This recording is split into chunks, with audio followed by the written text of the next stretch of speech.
Vamos, irmãos, abrir nossas Bíblias no livro de Atos, capítulo 9. Atos, capítulo 9. Nós vamos ler a partir do verso 1.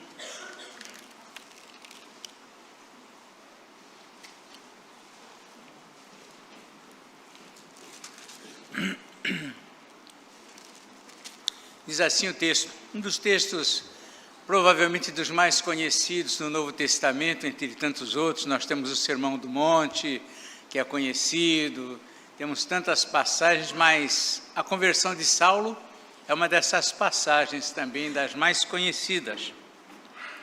Diz aqui o seguinte: Saulo, respirando ainda ameaças e morte contra os discípulos do Senhor, dirigiu-se ao sumo sacerdote e lhe pediu cartas para as sinagogas de Damasco, a fim de que, caso achasse alguns que eram do caminho, assim homens como mulheres, os levasse presos para Jerusalém.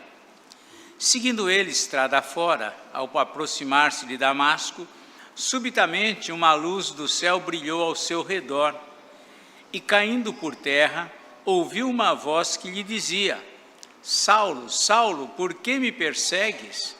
Ele perguntou: quem és tu, Senhor? E a resposta foi: eu sou Jesus, a quem tu persegues. Mas levanta-te e entra na cidade, onde te dirão o que te convém fazer.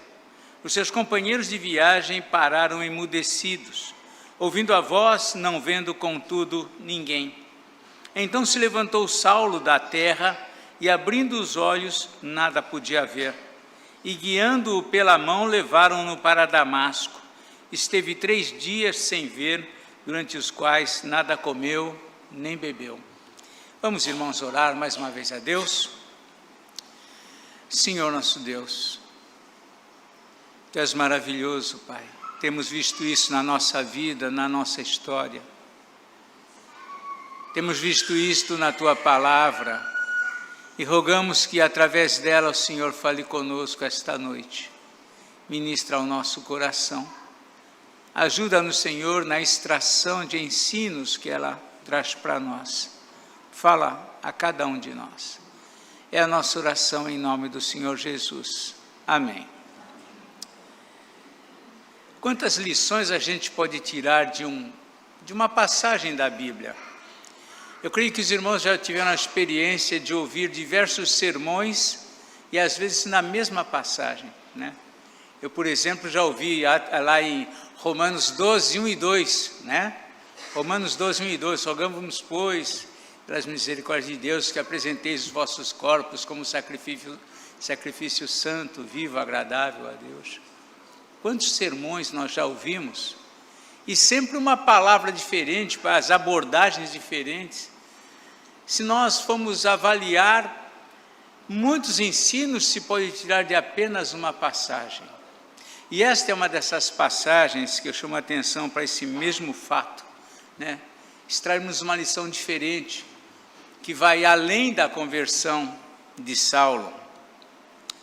E eu quero falar sobre os dias difíceis. Quem não vive dias difíceis? Talvez você esteja vivendo dias difíceis, talvez esteja vivendo um problema ou problemas para os quais você não vê solução, você não vê saída, você não vê algo fácil para resolver. Quem já não viveu mesmo está vivendo. Este é um tema dos mais comuns que se prega nos dias de hoje. São enfermidades, são contas vencendo sem dinheiro para pagar, ausência às vezes de clientes para quem trabalha. Nós vemos tantas situações, problemas conjugais, problemas entre irmãos, problemas com os filhos, problemas entre o casal, vícios que consomem o caráter. Quantas coisas acontecendo na vida não só de quem está longe da igreja, mas de quem também vive dentro da igreja. Problemas, dificuldades.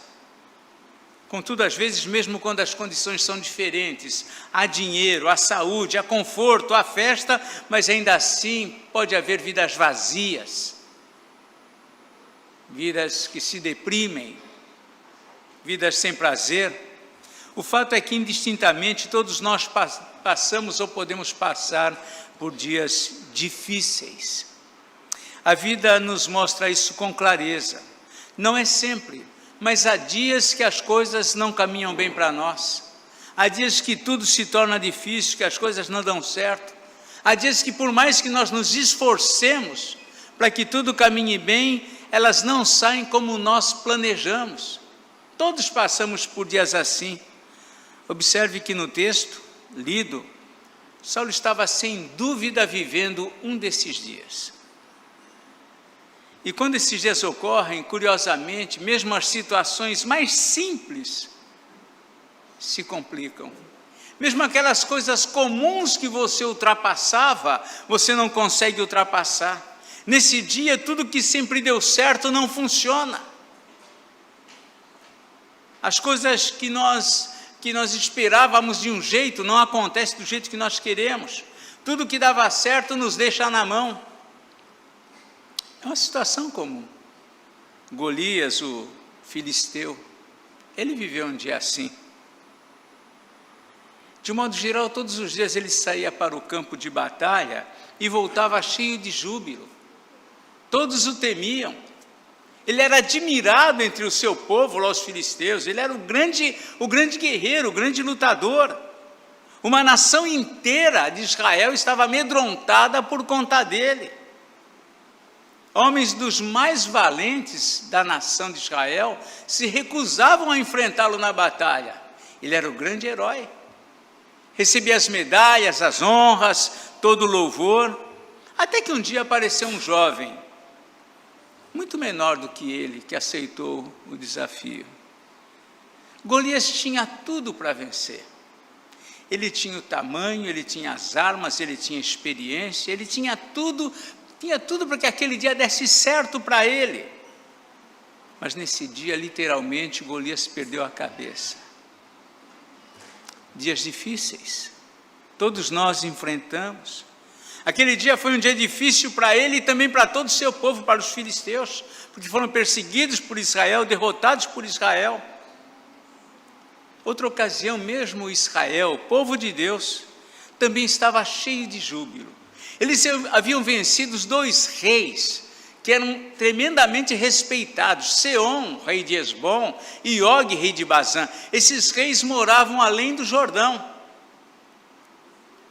Eles eram respeitados, eles eram os poderosos, mas chega Israel vindo do deserto depois de 40 anos, enfrentando alguns reinos ali, enfrenta esses 2 reinos poderosos e vencem. Estavam se sentindo vitoriosos, e então eles foram guerrear contra uma outra cidade chamada Ai, ou Ai. O sentido dela, o significado desse nome é ruína, dá para nós entendermos essa cidade, ruína. Aí os espias foram lá verificar como que a gente vai enfrentar essa cidade. Foram lá para verificar, e eles voltaram dizendo: olha, Josué, não manda todo o povo não, manda uns poucos homens aí, porque a cidade é ruína, a cidade é pequena. Com pouca gente a gente vai vencer eles. E Israel tinha tudo para ser vitorioso, mas naquele dia sofreu uma derrota vergonhosa, que abateu Josué, abateu todos os capitães, abateu todo o exército, todo mundo ficou desesperado. O fato, irmãos, é que alguém já disse uma frasezinha de brincadeira, mas que é verdade: tem dia que é noite. Tempos difíceis, lutas, dificuldades. Saulo, conforme o texto lido, estava vivendo um dia assim. Ele partiu de Jerusalém, diz o texto que ele partiu de Jerusalém e em direção a Damasco. Ele estava cheio de júbilo, cheio de autoridade. Ele estava fazendo um trabalho excelente para o Sinédrio. Estava perseguindo aquele grupo, aquela seita, segundo eles imaginavam, que estava tomando conta de toda a região. E ele sai perseguindo, já tinha feito grandes perseguições, prendido, torturado. Ele estava assim com toda a moral. para fazer aquilo que ele fazia. Diz aqui o versículo 1 que Saulo, respirando ainda ameaças de morte contra os discípulos do Senhor, dirigiu-se ao sacerdote e lhe pediu cartas para as sinagogas de Damasco, a fim de que, caso achasse alguns que eram do caminho, assim homens como mulheres, os levasse preso para Jerusalém. Essa era a missão dele. Uma missão que para ele era comum, ele vinha fazendo isso já há muito tempo, se destacando, ganhando respeito, ganhando nome, sendo ali aplaudido pelos judeus. Esse dia era para ser só mais uma missão na vida de Saulo, só mais uma missão, das muitas que ele realizara com sucesso, prendendo, torturando, obrigando os cristãos a blasfemar e sempre votando, se fosse o caso, a favor da morte deles, como ele fez com Estevão. Segundo os seus planos, mais uma vez ele ia voltar para Jerusalém, trazendo um bando de cristãos presos, os quais, como sempre, iria prender, torturar, obrigar a blasfemar e coisas desse tipo. Mas nesse dia saiu tudo errado. Todos os seus planos não deram certo, tudo aquilo que ele planejara não conseguiu realizar, deu tudo errado. Conforme os versos 3 a 8, diz aqui o texto, que seguindo ele estrada fora, ao aproximar-se de Damasco, subitamente uma luz do céu brilhou ao seu redor. E caindo por terra, ouviu uma voz que dizia: Saulo, Saulo, por que me persegues? E ele pergunta: quem és tu, Senhor? E a resposta foi: eu sou Jesus a quem tu persegues, mas levanta-te e entra na cidade onde te dirão o que te convém fazer. Os companheiros deles ficaram emudecidos. O que está acontecendo? O que está acontecendo? Ouvindo a voz, não vendo contudo ninguém. Então se levantou Saulo da terra e, abrindo os olhos, não podia ver. Ficou cego com essa luz e foi levado para Damasco, guiado pela mão.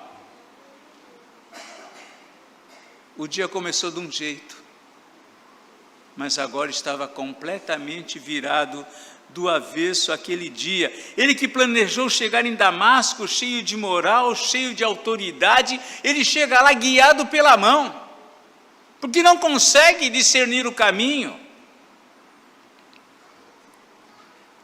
Provavelmente Saulo, assim como muitos de nós, em alguns dias da nossa vida, ele devia estar se perguntando ali enquanto era levado: o que está acontecendo? O que está acontecendo? Saiu para essas missões diversas vezes, já saiu para essas missões. O que está acontecendo? O que deu errado? O fato é que ele ainda não sabia, mas logo ele iria entender, é que o Senhor tinha outros planos para a vida dele. Ele saiu de Jerusalém com planos. Nós também temos muitos planos, em tantas coisas, em tantas situações, mas Deus pode ter planos diferentes dos nossos. E Saulo não sabia. Isto fica evidente nos versículos 15 e 16, os planos de Deus para a vida dele. Sabemos que quando ele chegou em Damasco, ele foi levado para a casa de um discípulo. Foi encaminhado para essa casa, ele não enxergava, né? Mas diz que ele foi encaminhado para lá. E esse discípulo era Ananias, a quem o Senhor disse: olha, Ananias, você vai até a rua direita, vai entrar lá na casa X, Saulo está lá. E você vai entrar, orar, impor as mãos, e aí então Ananias reage, diz aqui no verso 15, mas o Senhor, aliás, ele reage dizendo aqui no versículo 13, Senhor, de muitos tenho ouvido a respeito desse homem, quantos males tem feito aos teus santos em Jerusalém?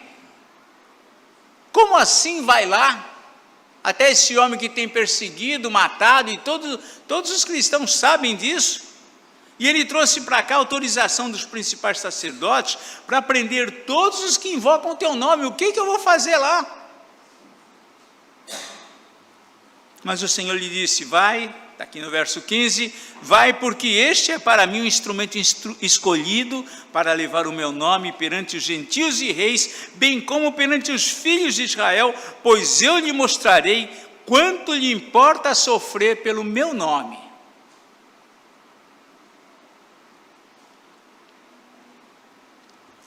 Os nossos dias difíceis podem ser parte dos planos de Deus para a nossa vida. Os nossos dias difíceis podem ser parte dos planos de Deus para a nossa vida. Saulo podia não estar entendendo nada, mas as coisas que estavam acontecendo por ele não foi por acaso. Às vezes nós avaliamos os dias difíceis como um acaso, como um acidente, ou então nós começamos a procurar respostas, por quê, e não encontramos. Deus tinha planos para ele, planos que envolviam esses problemas que ele enfrentou na estrada de Damasco. Os dias difíceis de José eram parte do plano de Deus, não só para a vida dele, mas para toda a sua família. Ele não compreendia isso também. Quando nós lemos a Bíblia hoje, nós lemos com os olhos de quem já conhece. É como Deus quando vê a história, né? Deus vê a história aqui, o que está acontecendo, e depois ele vê de lá. Quando nós lemos a Bíblia, nós estamos mais ou menos nessa situação. Nós sabemos da história de José, nós conhecemos o que aconteceu, o que estava acontecendo naquele momento em que ele foi vendido aos ismaelitas, e sabemos o que ia acontecer depois, mas ele não sabia, ele não tinha esse entendimento, ele não tinha esse conhecimento.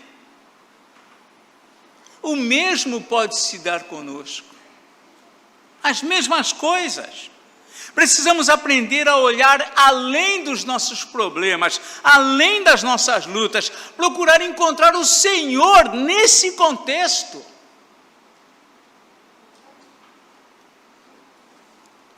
Os contextos às vezes mais difíceis, procure encontrar Deus nesse contexto.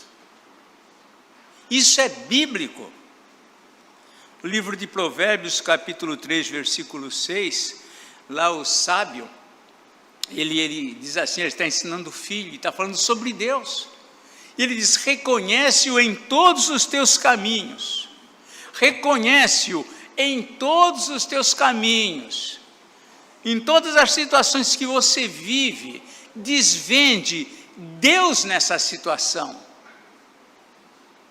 Encontre Deus nesse contexto.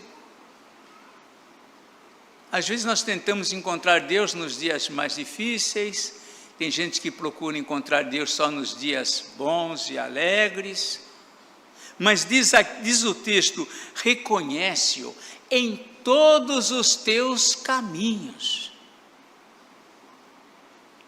Veja Deus nos dias felizes, os dias que tudo deu certo, veja Deus.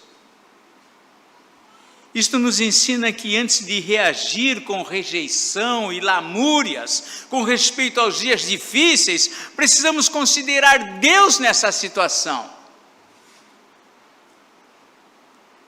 Reconhecê-lo em todos os caminhos, não somente nos caminhos planos e bem-sucedidos, mas nos caminhos da aflição, nos caminhos do prejuízo, nos caminhos do sofrimento, nos caminhos da perda. Reconheça Deus ali. Eu não estou entendendo o que está acontecendo, mas reconheça a Deus aí. Saiba que os seus caminhos não estão longe dos olhos de Deus.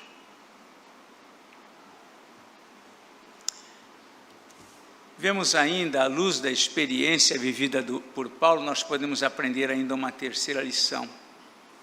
Que os dias difíceis podem reservar para nós bênçãos incomuns da parte de Deus. Para nós os dias difíceis só reservam problemas. Os dias difíceis na nossa leitura só reservam lágrimas, só reservam tristezas. Isso é uma visão pobre, isso é uma visão de quem tem miopia, mas não usa lente nenhuma. Isso é falta de visão. achar que os dias difíceis apenas trazem problemas e dificuldades. Quando nós atentamos para a Bíblia, e é a Bíblia que é o nosso parâmetro, a Bíblia que é o nosso ensino, nós encontramos uma lei diferente. Nós encontramos um salmista que diz: foi-me bom eu ter passado pela aflição. Como foi bom ter passado pela aflição? Sim, para que eu aprendesse os decretos, os caminhos do Senhor, os desígnios de Deus.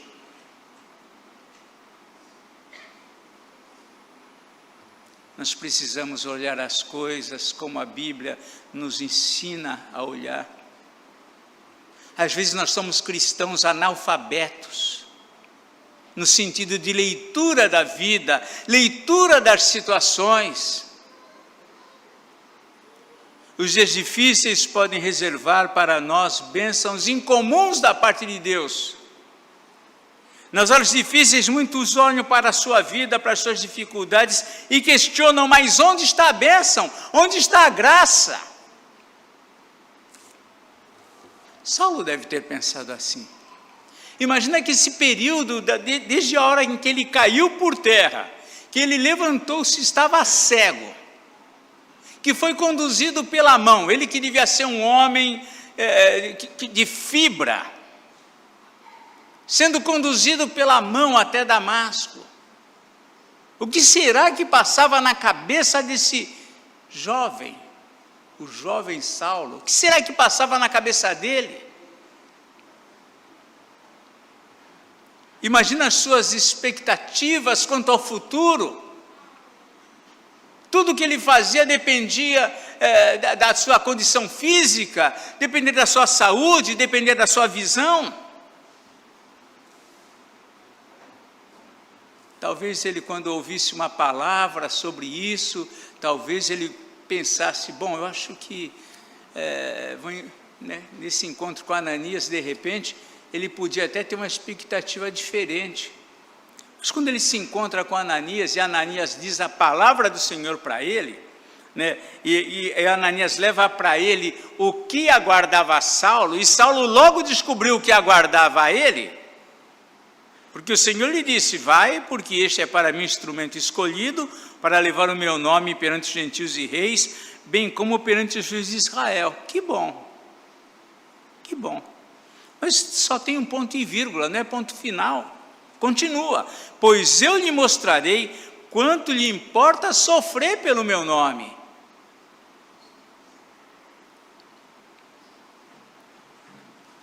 Alguém perguntaria: onde está a bênção nisso? O quanto lhe importa sofrer pelo meu nome. Saulo não tinha ideia do que estava reservado para a vida dele. Ele não sabia ainda o que o esperava. Mas quando nós acompanhamos a vida de Saulo, a vida de Paulo posteriormente, as suas lutas, os sofrimentos que ele de fato enfrentou. Hoje de manhã, na ministração da manhã, o presbítero Eduardo fez uma leitura dele discorrendo sobre o que ele viveu.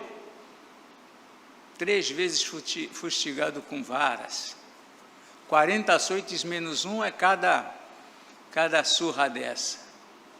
Naufrágios, fome, nudez, jejuns, perseguição, apedrejamento,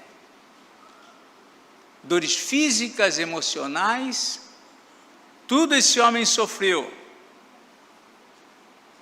Mas quando nós acompanhamos a vida dele e vemos o que ele está vivendo, o que ele está experimentando, nós percebemos quantas bênçãos esse dia difícil trouxe para ele e para o mundo.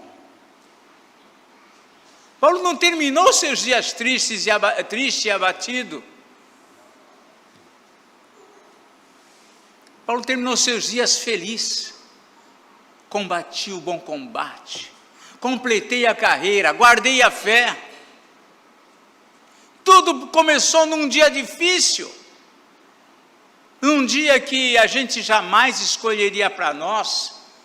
Nós não escolhemos dias difíceis, mas são nos dias difíceis que podem começar grandes coisas, coisas novas para nós. precisamos ter a graça, precisamos ter a sabedoria, precisamos ter a humildade de compreender aquilo que Deus está fazendo, nos sujeitar a isso. Assim como se deu com Paulo, os dias difíceis não somente podem fazer parte dos planos de Deus para a nossa vida, mas podem ser fonte de bênçãos especiais da parte de Deus para nós e para aqueles que estão à nossa volta. Dias difíceis podem ser bênçãos, podem trazer bênçãos incomuns para a nossa vida. Posteriormente, conforme 1 Timóteo 1, 12 e 13, nós vimos ele escrevendo a carta a Timóteo 1, 12 e 13, aqui no capítulo 1, 12 e 13, nós vemos ele aqui expressando o seguinte: sou grato para com aquele que me fortaleceu, Cristo Jesus, nosso Senhor, que me considerou fiel, designando-me para o ministério, a mim que no outro tempo era blasfemo e perseguidor e insolente, mas eu obtive misericórdia, pois o fiz na ignorância, na incredulidade. Aqui ele traz à memória aquilo que aconteceu lá naquele dia. Eu sou grato. Sou grato a Deus. Era a expressão dele, diante de uma situação, trazendo ali a memória, recapitulando aquele dia difícil que ele viveu nesse encontro com o Senhor. Dias difíceis. Com certeza, dias como esse que ele viveu estavam na sua mente quando ele escreveu Romanos 8, 28, quando ele diz: sabemos que todas as coisas cooperam para o bem daqueles que amam a Deus. Os dias difíceis. Paulo era testemunha dos dias difíceis. Ele viveu esses dias, ele sentiu na pele os dias difíceis. E não somente o dia do encontro com o Senhor, que é descrito aqui no texto do capítulo 9 de Atos, mas em tantos outros dias que ele viveu, dias que ele pensou que ele não ia sobreviver àquilo que ele estava passando. Com certeza esses dias estavam na mente dele quando ele diz: sabemos, não é? Eu imagino, eu acho, sabemos que todas as coisas cooperam para o bem daqueles que amam a Deus. Os dias difíceis fazem parte de tudo isso, como todas as coisas. Ou ainda, esse dia devia estar na mente dele também, quando ele orienta a igreja dos Tessalonicenses, lá no capítulo 5, 18, onde ele diz: em tudo dai graças. Até esses dias que a gente cai, imagina ele dizendo, até esses dias que a gente cai por terra e perde a visão, em tudo dai graças. Paulo viveu essas experiências, mesmo tomado de surpresa pelas lutas que os dias difíceis trazem. Importa nós não deixarmos jamais de considerar Deus em nosso caminho. Não importa a dimensão da dificuldade que os dias trazem, não podemos perder de vista Deus. Paulo nunca andou tão perto de Deus como ele começou a andar após esse dia difícil que ele viveu. A experiência de Paulo é uma experiência para a nossa vida, para nós não desanimarmos com os dias difíceis, sabermos que estamos sujeitos a eles, sabermos que os nossos dias difíceis fazem parte do plano de Deus para a nossa vida. Eles não nos atingem por acaso, eles fazem parte do plano de Deus para a nossa vida. Sabemos que os dias difíceis podem reservar para nós bênçãos incomuns. É isso que nós aprendemos aqui, entre tantas coisas, com essa experiência vivida pelo apóstolo Paulo, nesse dia que marcou para sempre a sua vida. Que Deus nos abençoe.